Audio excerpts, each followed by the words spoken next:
नादा ना समझ पागल दीवाना, सबको तुमने अपना समझा ये भी ना जाना।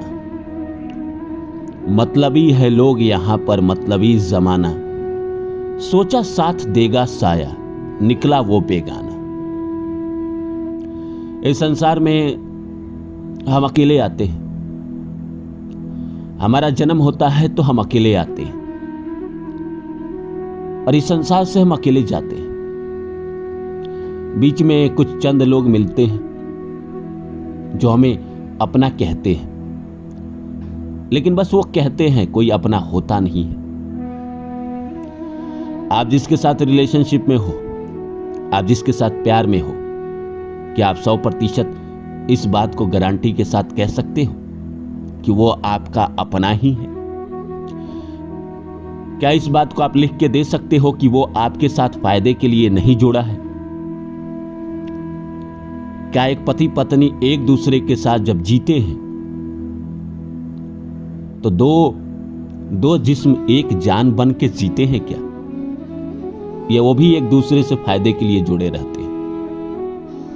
इस संसार में आपका अपना कोई नहीं है, आपका आत्मा ही आपका अपना है। इसलिए संसार में जिसने भी इस बात को समझा वो बाहर की तरफ कभी नहीं भागे, वो अंदर की तरफ भागे, खुद को ढूंढे। अब गहराई से देखेंगे तो भगवान कृष्ण गीता में सही कहते हैं, ना कोई भाई, ना बेटा, ना भतीजा, ना गुरु, एक ही शक्ल उभरती है हर आईने में।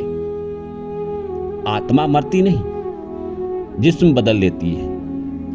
धड़कन इस सीने की जा छुपती है उस सीने में। जिस्म लेते हैं जन्म, जिस्म फना होते हैं, और जो एक रोज फना होगा वो पैदा भी होगा। एक कड़ी टूटती है, दूसरी बन जाती है। खत्म में सिलसिला है जिंदगी, फिर क्या होगा?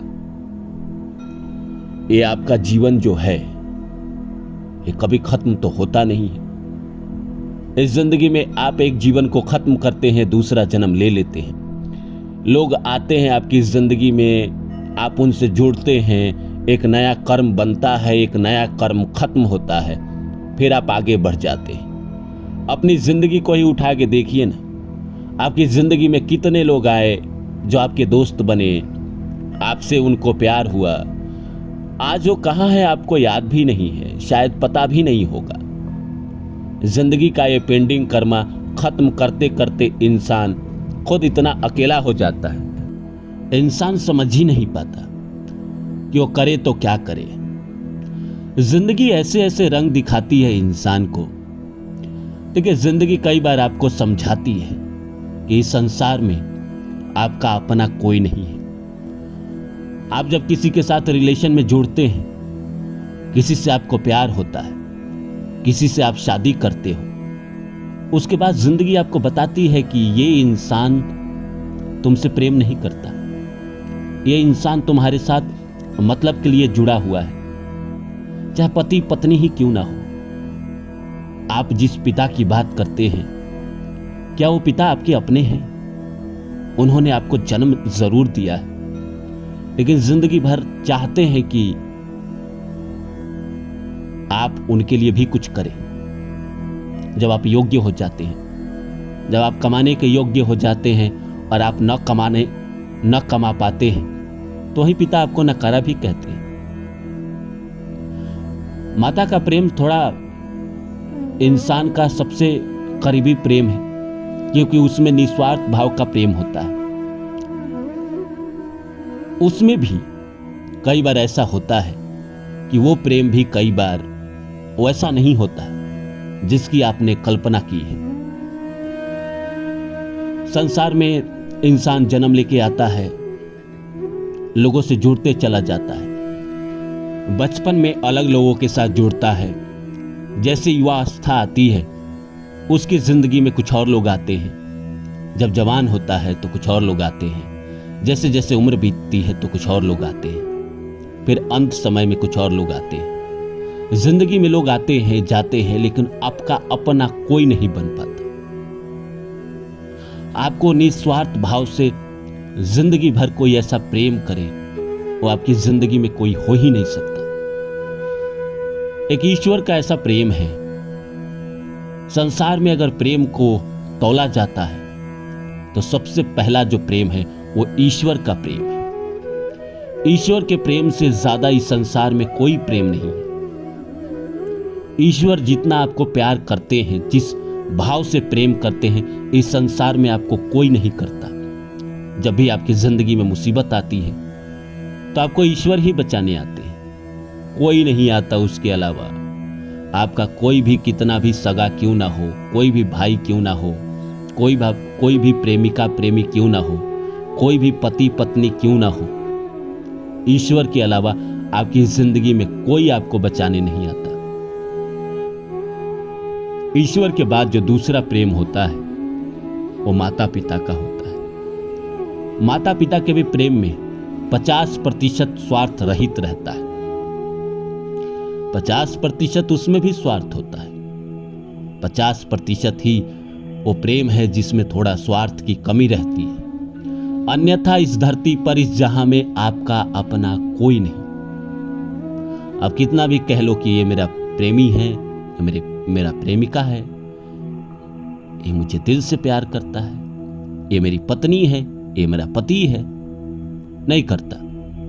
कल उसको जरूरत लगेगा, वो उसको किसी और से प्रेम हो जाएगा, आपको एक पल नहीं लगाएगा, आपको छोड़ देगा, छोड़ के किसी और के साथ चला जाएगा। आपसे बेहतर कोई और मिल जाए तो उसके पीछे भागेगा। कोई ऐसी स्त्री मिल जाए आपके पति के जीवन में जो कहे कि मेरे साथ आ जाओ, मैं तुम्हें धन दूंगी, ऐश्वर्य दूंगी, और बाकी जो देना है वो तो दूंगी ही, तो आपका पति 1 मिनट में बिना सोचे आपको छोड़ के चला जाएगा। उसी तरह स्त्रियों का भी है। अगर आपसे कोई बहुत ज्यादा मजबूत इंसान, उसने जीवन में कुछ ऑफर दिए, 4 दिन 1 दिन की सोच के बाद वो छोड़ के जा सकती है। आपका अपना इस संसार में आपकी आत्मा ही है। ये भी आपको पता है कि संसार में बाहरी जगत से आप कुछ भी प्राप्त नहीं कर सकते। मौत जो छुड़ा दे वो आपका अपना नहीं हो सकता। चाहे आपका माता हो, पिता हो, भाई हो, बहन हो, धन हो, शोहरत हो, प्रेमी हो, प्रेमिका हो, कोई आपको नहीं बचा सकता। मौत जिस दिन आएगी ये सब पीछे छूट जाएगा। सिर्फ आपका ध्यान, आपकी आत्मा, आपका ईश्वर का प्रेम, आपका उपकार, आपका पुण्य, यही आपके साथ जाएगा और यही संचित कर्मा बनेगा आने वाले जीवन का।